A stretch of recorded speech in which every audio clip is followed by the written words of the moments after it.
So the Libor scandal is rolling on, with some people seemingly wondering over the weekend, is this the thing that's going to finally land a banker or two in jail? Ren, fill us in on what's happening here.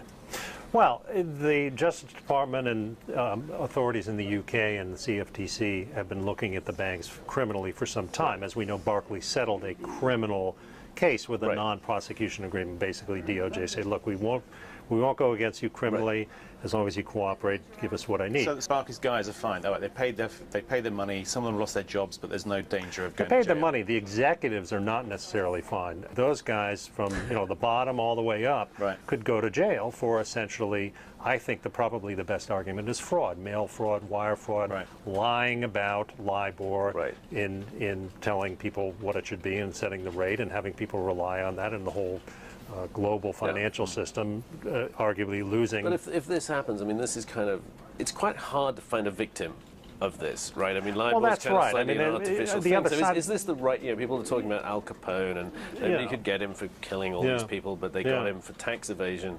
Well, I think there are two things going on here. One, did anyone really lose money here? I mean, obviously there were people on both sides of deals. Some people may have lost, some people may have won. But you wouldn't necessarily have to show that for one of these guys. You wouldn't have to show that for, and then there's the criminal side of the question. Did these people do something wrong? And I think clearly there's an awfully good case that they lied, and they knew they were lying, as the Barclays emails make so clear.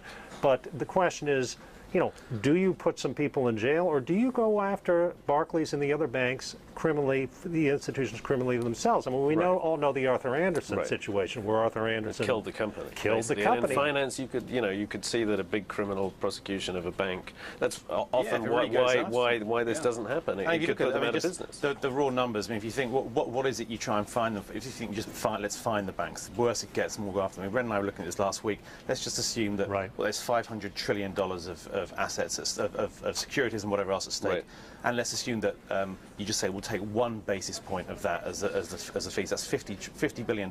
Right. I mean, that's all right. That's going to be spread over several banks. But if you go even beyond that, it's going to start really hurting. And that's without even thinking, well, what if you go after some of the executives, where you really just start creating the firm? Go after the executives. I mean, even if you went after the institutions criminally, what would you can't put a bank in jail. What would you do? You'd fine them so that's $50 billion. So you sort of end up in the same place. But do you want to put a bank out of business if you're a government with a you fragile don't want to put financial them out of business, but I mean, or take that risk even. Well, I don't know. I mean, the fines and the money, they're not working. I mean, we've seen a lot of fines, we've seen a lot of payments, tens of billions of dollars, mortgages, all sorts of situations. Hasn't really had an effect, or there's no evidence that it's had an effect. So final word, Anthony. If suppose a few bank officials, say from Barclays or some other bank in Libor, get sent to jail, is that a deterrent? Is that going to make behavior, culture better? It'll be a deterrent for a bit. You go back to the end of the 80s when people got thrown in jail, late 80s, early 90s for fraud and whatever else after Drexel Burnham went under, whatever. It's fine for a bit, but then, what happened in 91? You had the Treasury scandal at Salomon. So, okay, we'll leave it there. We'll be following the Libor scandal, and we'll have more breaking views tomorrow.